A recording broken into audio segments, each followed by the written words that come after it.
this Epstein stuff, I'm just shocked at the degree of tone deafness, like intransigence, his attitude. Today, he's referring to people on his side, his supporters who disagree with him on this, who are upset about this, as weaklings. Do you have any sense of like what's going on? I mean, if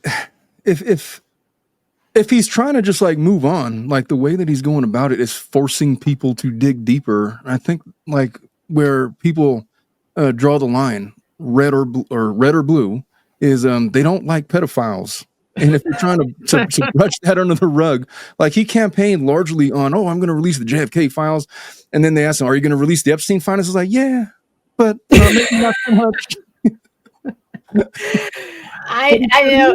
And it's like, and what you just said there, that shouldn't be controversial. I mean, that's the thing is like, I thought that was like a baseline that everybody agreed that if there's a guy, and look, I know that there are discussions about like, I talk about this a lot because my channel is geared toward Me Too hoaxes, exposing Me Too hoaxes. So sure. I get into the thorny age of consent thing, and I'm probably more liberal than a number of people on that one. But look, we're talking about a man with a proven track record. I'm talking about Epstein here, a proven track record of clearly predatory, exploitive behavior. This isn't some dude who's in his early 20s who falls in love with a 17-year-old. You know what I'm saying? Like, this is a guy, this is predatory, but inexcusable behavior. So whether you want to call it pedophilia or you want to call it something else, it's behavior that I think we all find reprehensible. And so and this is the thing, Trump's own son, Trump Jr., up until recently had been tweeting about how, we should release the files, and what kind of sicko doesn't want these files released. And you've got, as you know, all these people in Trump's cabinet who were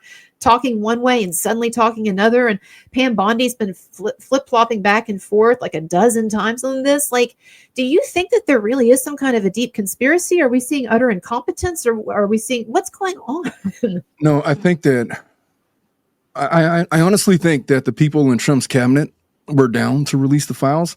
I think at some point Bondi had acknowledged, the list is on my desk. I'm reviewing it right now. I think that they know that there's stuff. And for whatever reason, they've completely 180 changed course. Why is that? Is it at Trump's directive? Is it because of something else? Is it because I could only assume that he's hiding something, right? That's the only thing I can assume. And if I don't know what he's hiding, I have to assume the worst. And there's plenty of narratives out there about what he could possibly be hiding. I've seen some social media folks kind of go off the deep end about what he could possibly be. Right. Like talking about some really nefarious things involving 13-year-olds and lawsuits and disappearing people. Right. But like, if he's not there to refute it and I don't have the evidence to look at, I can't necessarily discount that completely, can I? Well, that's the problem, is that he's engaging in behavior right now, just in his PR messaging and in these statements that he's making, both in these press conferences and on Truth Social. He's engaging in behavior that is so questionable to me. It's so like head scratching that it then opens the door of your mind of like, well, why would he be acting this stupidly unless he were just scrambling to cover up some massive thing? I mean, I'm not inclined toward conspiracies. I'm one of the few people who thought that, and we don't have to go down this rabbit hole right now, but I thought that the Diddy verdict was legitimate. And I thought that there was not a lot of there and all that. This Epstein thing to me feels very different. And this is one of the first times I've been like, well, is there some kind of conspiracy? Like, what's going on here? Yeah, I mean, there wasn't a conspiracy, and he's saying things like, "Oh, look, well, the Epstein files. This has been a thing since what 2009, that they've been investigating this guy really since 2005.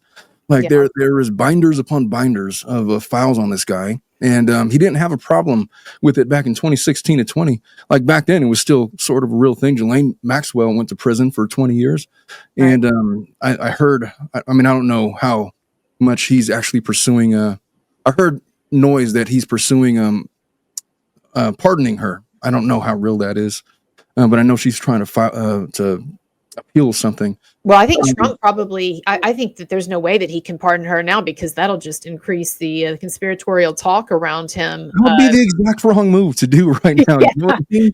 Let's just pardon Ghislaine Maxwell, because it helps give credence to the Epstein thing was a hoax. Oh, it was written by Obama and Biden and all of them. Oh, and I can't believe, I mean, this is the thing is, he hasn't been saying this stuff up till this point. It would be one thing. And here's the thing, here's one thing that I want to clarify as well. I've had a number of my viewers say to me, what is so unique about the way that Trump is speaking and writing now? This is how he always is. He's always going off and saying kooky things and bombastic and attacking people. Perhaps so in a sense, but I have never seen him engage in this kind of politically self-destructive behavior. Whenever he goes after Rosie O'Donnell or he goes after someone else, he pops off. There's always an underlying, like it or not, there's always an underlying, I see, like strategy there in some way to affect public sentiment or something, or to rile people up a certain way.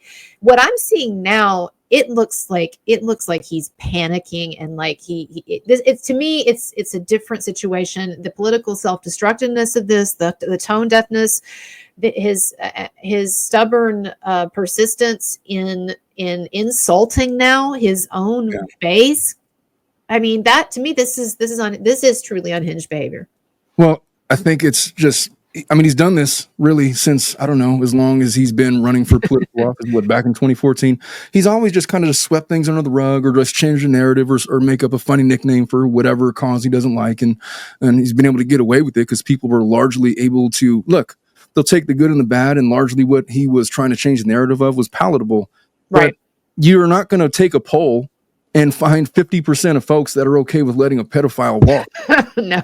And so where he's trying to do that now, the problem is now all the people that are curious about the Epstein files, it's like, yeah, no, man. Now he's calling them weaklings and bad people and like, whatever, all these things. And so that's where he's having a trouble with that. That old playbook is not going to fly with this case. Like, it'd be so simple for him. You know what? I don't think that there's anything there. I trust Pam Bondi in her discretion. But here's the files. Look for it yourself. That's what happened with JFK. Like JFK, they released the files. Nobody could find any smoking gun. And so, but a lot of that has been put to rest. Like it's been released.